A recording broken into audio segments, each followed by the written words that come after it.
FanGraphs recently released the 2026 Detroit Tigers ZiPS projections, and they look fine.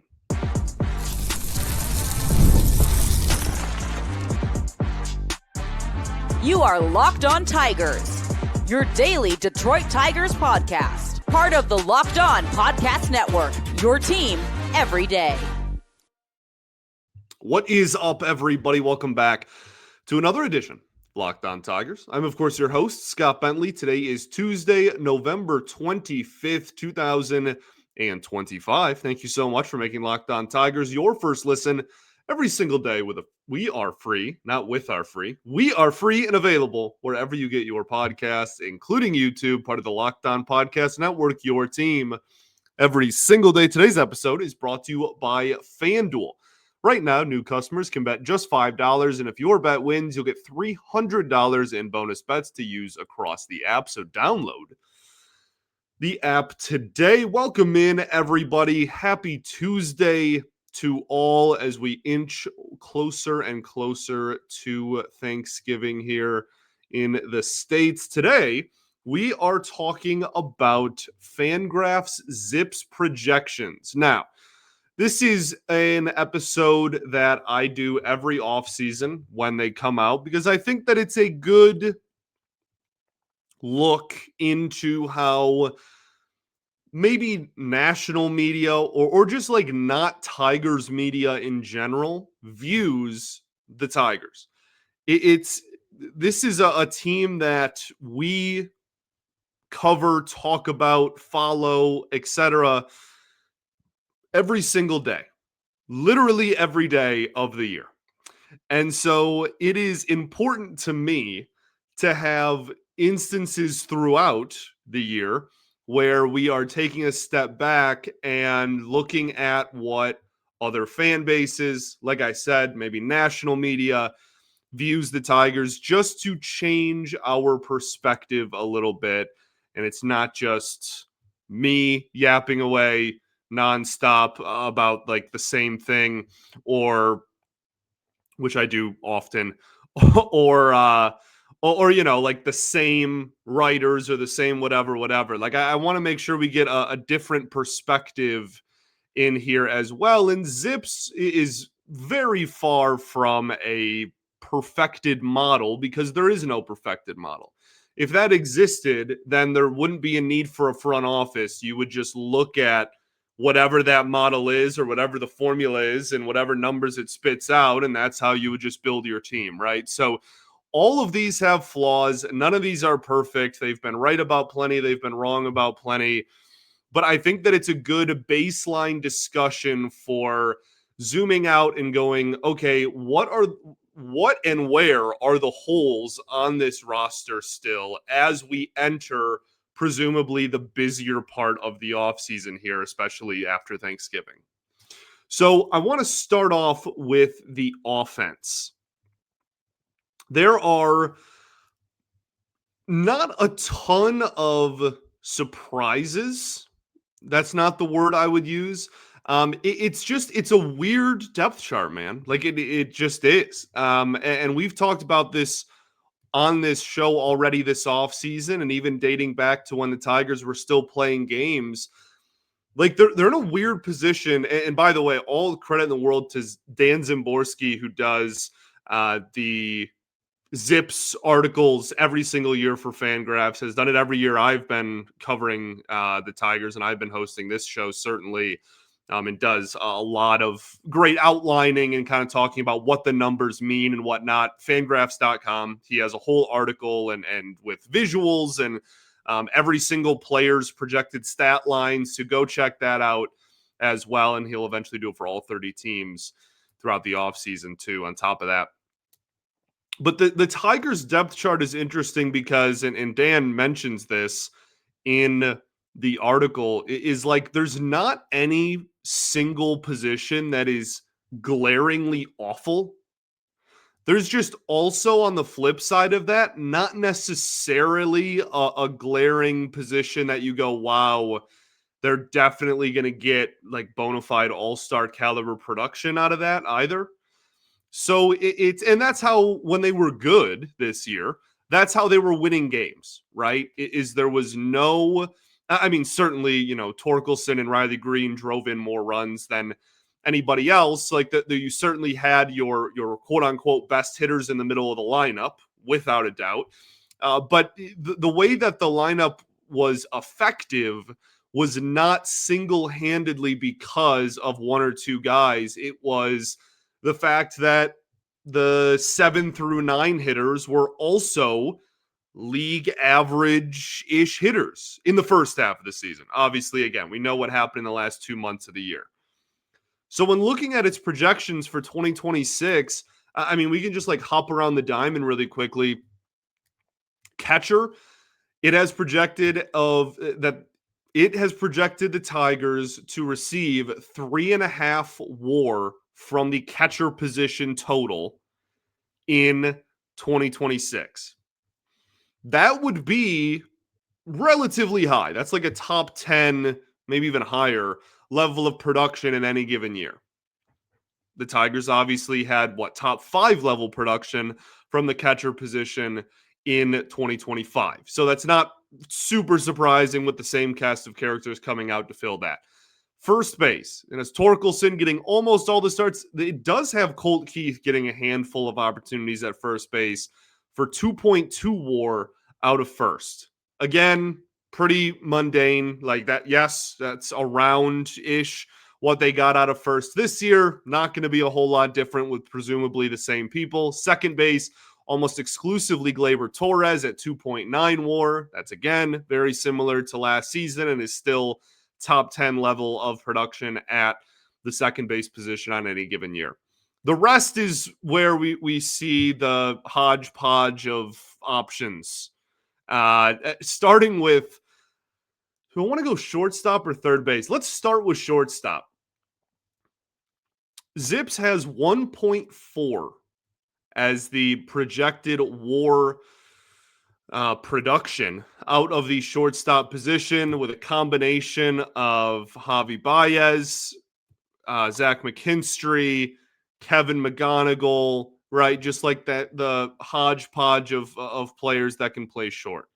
And still, even with all those guys and platoons and everything that comes with that, 1.4. That's a low number. It's a low number that puts you, I mean, likely in the bottom half of the league in terms of shortstop production. That is obviously one of the holes on the team. The issue the Tigers have with, maybe issue isn't the right word, but the hoops that they would have to jump through in order to improve shortstop is either A, you just don't jump through any hoops and you just call up McGonigle and you just say, have fun. That's going to be our shortstop this year, which I don't think they're going to do. And I'm not even really sure I'd be advocating for them to do that necessarily if they don't believe that he's ready to necessarily take over at short every day at the major league level. Or B, is to obviously bring in someone externally. But then that is where the hoops lie, because that you'd have to jump through, because you still have Báez under contract for a couple more years. You do ultimately have a very highly regarded, if not the best prospect in baseball, that has played shortstop. You do have Zach McKinstry, who had a great first half and in theory can give you some platoon looks at shortstop. So it's just this weird, and then if those guys aren't playing short, then where are they playing? It's just a weird dynamic. Now, I've said a lot over the last year. If they just brought somebody in who is better than all of those options to play shortstop, I'd be thrilled.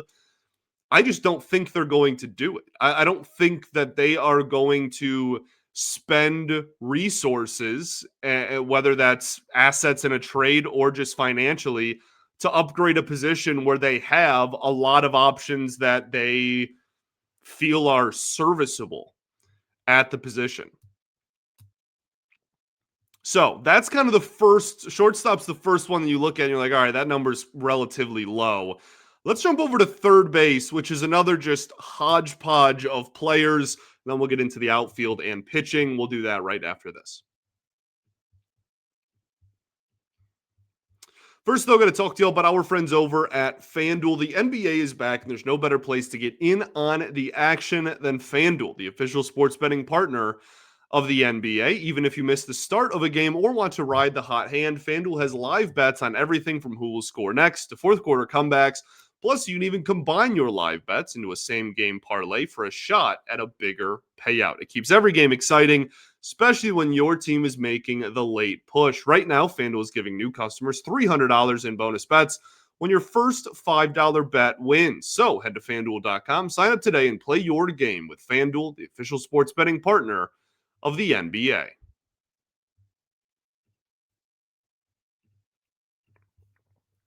All right, everybody, welcome back here. Segment 2, Locked On Tigers. Appreciate y'all for tuning in, as always, making us your first listen every single day. Shout out to the everydayers that do tune in every day. And we will, of course, be back tomorrow as we continue talking about all of our off-season content for your Detroit Tigers. And thank you for making Locked On the #1 sports podcast network out there. Today, we talk about FanGraphs and Dan Szymborski's ZiPS projections. We kind of started with the infield here, went through the usual suspects in segment 1.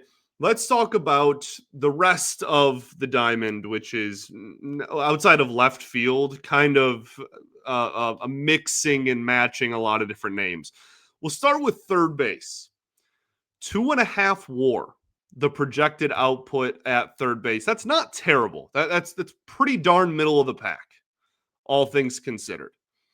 And that's a combination of Colt Keith, Kevin McGonigle, Andy Ibanez still listed in there because he wasn't non-tendered when this first came out, and then Zach McKinstry. So obviously Ibanez won't be a part of that. The other three names almost at some point at the year almost certainly will.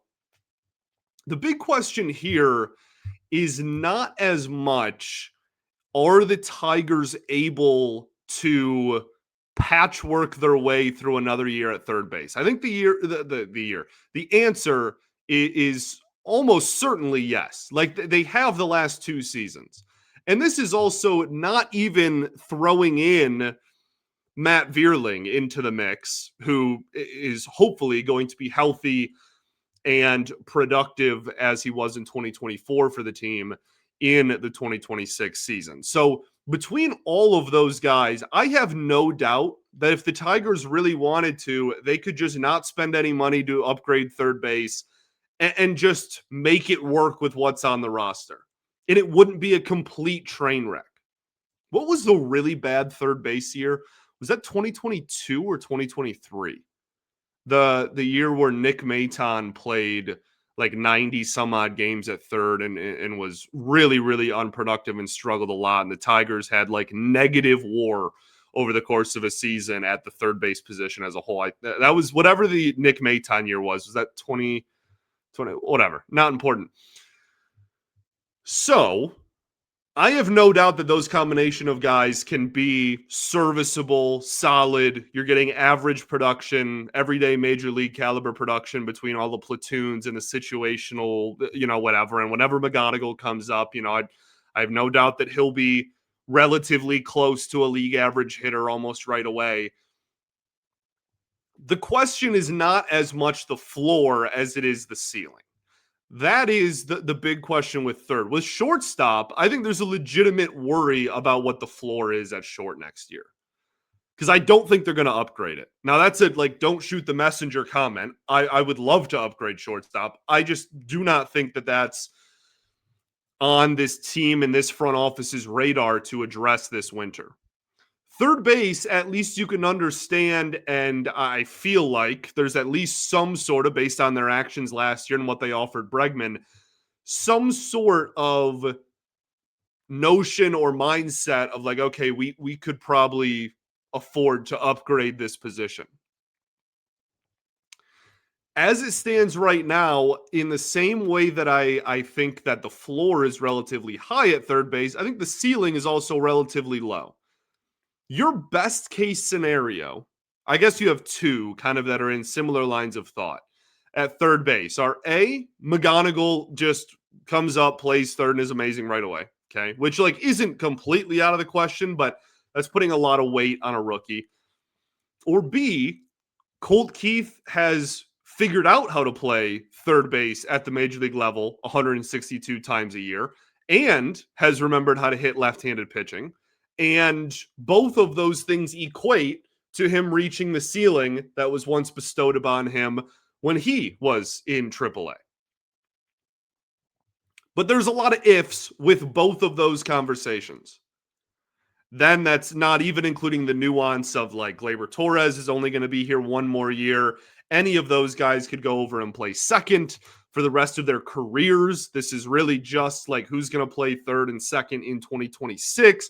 Like there's all of the nuance that comes with that conversation too. But if we're strictly looking at the depth chart in the upcoming season and what kind of production they're going to get, this is exactly why I am not holding my breath on them spending a lot of money or assets or resources to upgrade third base either. Because I think that they're confident that they can get league average to above league average production out of third without adding anybody. And again, zooming out, that kind of lies not the problem necessarily. That's probably not the right word, as I said earlier. Like there isn't a position on here that you roll your eyes and go, wow, they are terrible and they just won't address it. Like they're like fine, as I said in the cold open, they're fine pretty much across the diamond. But fine is also not good enough to make a deep run in the postseason. You got to find upgrades where you can. I think shortstop / third base, whichever one you're more comfortable upgrading or you have the opportunity to upgrade, works. And then whoever doesn't play one will have more opportunities at the other. The other upgrade that we've talked about a lot on this show offensively, especially over the last month or so, that I think is glaring with these is right field. You have Riley Greene in left, not even too much of a conversation, 3.1 FWAR. He's going to be one of the more productive players on the team. Center field, we've had conversations about it. Parker Meadows is slated to get most of the opportunities there right now. Production of 2 FWAR, not great, not terrible. Right field, between Winsale Perez, Kerry Carpenter, and then a couple of at-bats of Zach McKinstry, is currently a projected output of 1.2 FWAR. That is the lowest of any position on the team, DH included, and it's like not even close. You don't even get the defensive value like boost at DH, and it's still a win higher than right field. So ZiPS, not a big fan of Winsale Perez and not a big fan of Kerry Carpenter playing in the field. So you have an opportunity there, and I think with how lefty heavy the outfielders on the major league roster are, it just kind of makes all the sense in the world to go get a legitimate right-handed hitting corner outfielder. I've been a big advocate for that for really ever since the offseason began. And then DH, like I mentioned, most at-bats going to Kerry Carpenter, but Jahmai Jones, Colt Keith, and then a little bit of Riley Greene all thrown in there for 2.2 FWAR, which out of the DH position is really not bad at all. Pitching. Let's start with the bullpen. I know that's counterintuitive, but the bullpen is how ZiPS works is instead of each individual they have each individual player's production, but they kind of just give you one number of this is the total production and output of the bullpen as a whole, all of these names added together. And the combination of Will Vest, Brennan Hanafy, Tyler Holton, Brant Herter, Bailey Horn, Bo Brisky, Sawyer Gibson-Long, Dylan Smith, Drew Summers, Chase Lee, and Cater Montero all combine for 3.5 FWAR. That is remarkably average. That is I might actually be exactly average based on 3.1 FWAR would have, or 3.5 rather FWAR would have been exactly 15th place in 2025. So you are talking literally the most middle of the road mediocre bullpen possible. Now, that's not a bad foundation to enter the offseason. This was a bullpen that really struggled in 2025, but was excellent, like one of the best bullpens in baseball in 2024. Bullpens are volatile. If you've followed baseball for a long time, That's something that everybody talks about, right? Is like relievers can be amazing and then terrible and then amazing again. It's such small sample sizes stacked on top of each other that the level of production that they have is so, like I said, volatile and kind of inconsistent over the span of a career for a lot of guys. So them being around average projection wise isn't necessarily shocking to me. That being said, I think that also highlights, okay, if you do nothing, maybe like regression or progression to the mean a little bit, maybe you'll be a little bit better than you were last year, but there is still room for improvement, and none of those names are necessarily like high-end, super productive back-end relievers. There's guys that are one-inning back-end relievers that put up 1.5, 2 wins in WAR in a season. You add just one person with that type of ceiling to this bullpen, and you have, okay, not only do we have a solid foundation kind of put in place of okay relievers that we can kind of trust, but it also helps the high leverage situations, which ZiPS and projection models like this don't necessarily account for as much as obviously the games being played on the field would kind of require. And that is, I think, the biggest flaw with this bullpen. As I've said a million times, they don't have swing and miss. They don't have trustworthy guys in the back end, but there's plenty of guys that you can point to and be like, all right, that guy can probably have a solid 3.5 ERA, pitch the 6th and 7th inning season for us. You can pretty much say that about nearly anybody. But I think in that same breath, you can hardly say about anybody that you trust them in the 9th inning of a 1-run game outside of maybe Will Vest. Let's talk about the rotation, okay? We'll do that right after this.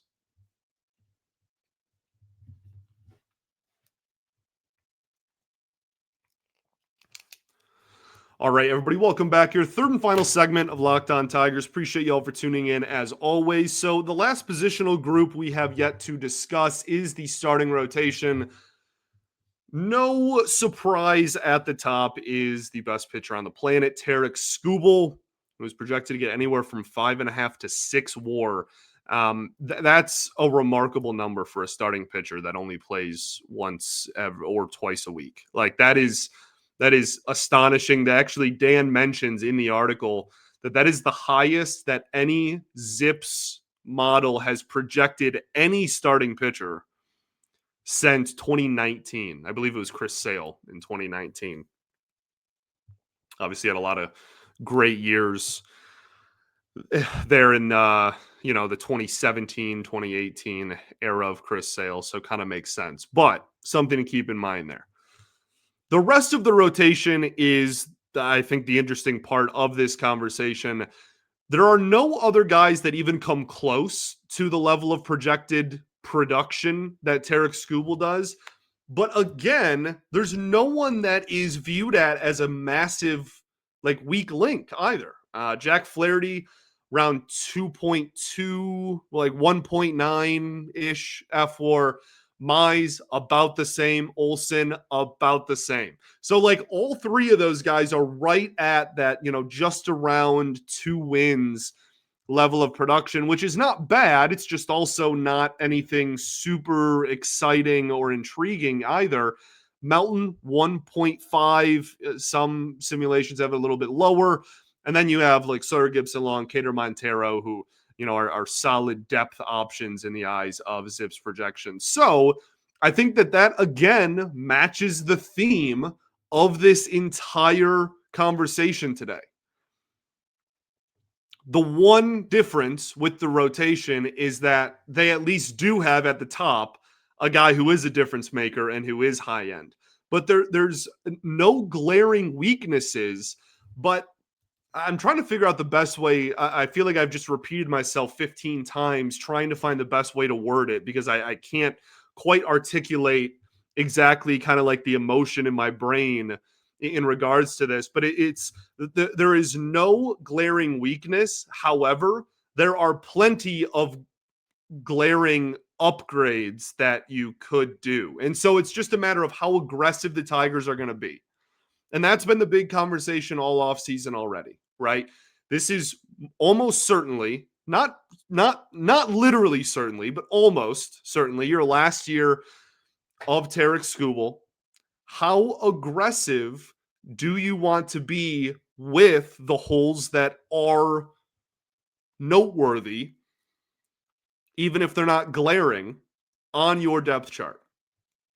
You could still go get another starting pitcher that's a legitimate, high-end, top-ish, doesn't even have to be like a bona fide superstar, just like top 2, top 3 rotation guy that would put a little bit of the pressure off of those other 3 and Melton as a rookie, as well as kind of bridge the gap between Skubal and the rest of the rotation during a series. You have a potential upgrade at shortstop, where the Tigers have been below average in production for pretty much the entire Javy Báez era.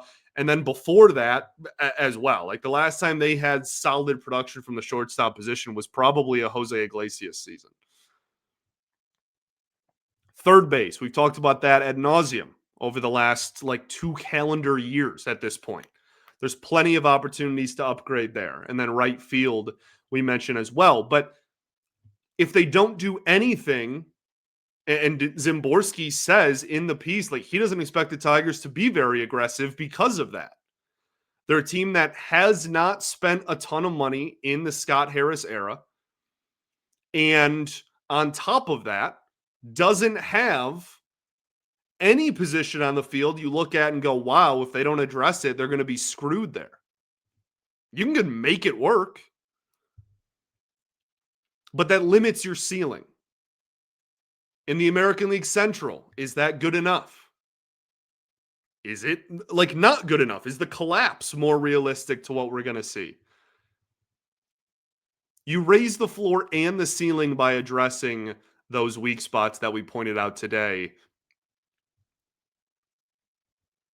It's just a matter of how urgent. Maybe that's the phrase I've been looking for this whole time.